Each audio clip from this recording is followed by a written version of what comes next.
At isa na po sa dahilan, mga boss chief amo sir, no? Isa sa dahilan kung bakit ang kandidatura ni Manang Amy o yung kanyang mga survey ay lagapak, bagsak dahil po diyan sa hearing na yan.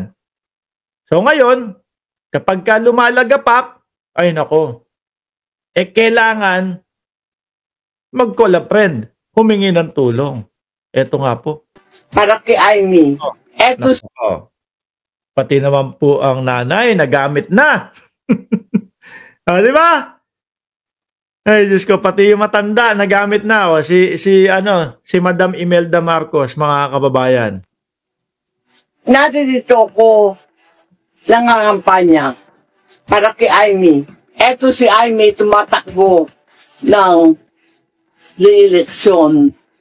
Tingin ko po mga kababayan, kahit na po si Madam Imelda na po ang nagsalita o humihingi ng boto para kay Amy Marcos, mga bossing, ang nakikita ko po dyan, hindi pa din po iboboto ng mga loyalista. Hindi pa din po iboboto ng mga sumusuporta sa gobyerno. Bakit to? Malalim. No? Malalim ang ginawang sugat ni Amy Marcos, mga kababayan. Na malabo na siyang talagang pagkatiwalaan. Ang problema pa ni Amy Marcos, mga bossing, kahit na anong pagpapasikat niya, kahit na ano pang pagkuha ng atensyon ng mga DDS o ng mga kasulid natin dyan, nandiyan ba yung mga kasulid? Nasaan na yung mga kasulid? Wala.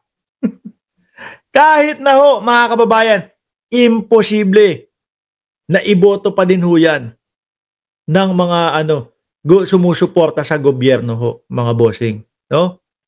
Sabi nga ni Elena Capistrano, mali ang galaw niya. Siguro sasabihin ng mga loyalista, Madam Imelda, pagpaumanhin nyo na po. Pero this time, hindi po. No? Pero this time, doon po kami sa nakakabatang Marcos. Sapagkat maganda naman ang kanyang record, nadalo dahil sa mga Marcos loyalists at hindi lang yun. Yan, pinananawagan ni Madam Imelda sa mga Marcos loyalists, di ba? Dahil sa kanyang mga project. Bilang isang nanay at grandmother, hinihingi po lahat ng...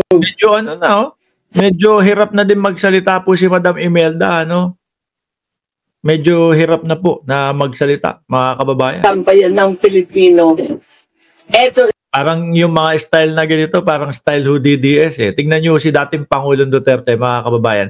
Kung wala ho yan, dyan sa ICC, mga bossing, kung wala ho sa ICC yan, malamang mo, karag-karag nila Bongo yan Karag-karag yan nila nila Bato de la Rosa Hindi pagpapahingayin yan. Gagamitin at gagamitin. Kasi nga, sabi ni Robin Padilla?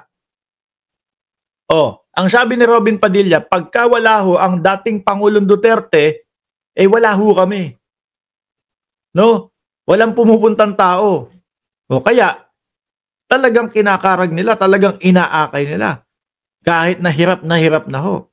Ako, para sa akin, yung pagkakadala kay dating Pangulong Duterte, doon mismo sa Dahig, doon sa ICC, para ho sa akin, yun yung tunay na buhay ng mga matatanda. Ganon ang gustong buhay ng mga matatanda. Katuga. Di ba? Sabi ni Boss Mike, katuga. Kain, tulog, gala. Yun nga lang, yung gala hindi na din masyado sa mga matatanda. Pansinin nyo ho, yung mga yung mga lolo-lola ninyo sa bahay, ang gusto lang niyan magsulsi. Di ba? Gusto lang nila lumipas yung araw na meron silang ginagawa. Nakabukas ang TV, okay na yun. Tas tulog, kain. Ganyan na lang. Di ba? Talagang kapag kainip na inip sila yung gagawa ng mga paghuhugas ng pinggan. Hindi na nila type yung pupunta doon o makikikampanya, pagod na ho yan para sa mga matatanda, mga bossing. Which is, ang nakikita ko, dito ho, siguro nakiusap si Manang Amy. Uy, nay, gamitin mo na. No? Gamitin mo na yung iyong mga salita, no? Makiusap ka na sa mga loyalista, pero mukhang malabo ho, mga kababayan. Isang nanay ng bayan, Yan, let us make sure whoever talagang meron palang ganun eh. Oh. Akala ko yung parang biglang, sige nga, tutulungan ko si Amy, yung anak ko. Iharap mo sa akin yung camera. Kunyari, apo na pagutusan. No? Harap mo sa akin yung camera, ganito, ganyan. Ayun na! Ayun ang hinihintay ko, anak ng tinapa. Ngayon lang dumating. Los nyo! Duterte, solid. Solid. Ayan na yung hinihintay ko eh. Ilang araw ko nang hinihintay yan. Si Felix Flores, los nyo. Solid. Duterte, walang Marcos sa bestman. Saan yun? Bismin. No? V-I-Z. M-I-N. Hindi ko alam kung saan yung bestman. Bahala ka na dyan. Baka talagang walang Marcos doon. Tagal kitang hinihintay, Felix Flores. Ngayon ka lang nagpakita. Dyan lang yung comment mo. Ilalagay na, suled! Isang malakas, suled! you are, that we will have a mother to make sure that talagang ito is kumbaga binigyan ng oras para gawin. Hindi yung parang tipong parang tipo lang ho na apo, sige nga kasi yung isang anak ko si Amy Marcos nangungulela sa kandidatura. Itutok mo nga sa akin yung camera. May effort to kasi may mga ganyan di ba? our motherland, the Philippines, will be intact and will forever be there. Ngayon, ito ako, hinihingi ko bilang nanay ni Amy. Ayan. Di ba? Malabo po, Madam Imelda. Ayan po ang sasabihin ng mga nung mga loyalista. Patawad po, pero this time, hindi po iboboto. Talagang wala. Wrong move si Amy Marcos, mga kababayan. Kahit po sabihin nila na, bakit nyo nasasabi sa akin na kami, na namamangka kami sa dalawang ilog?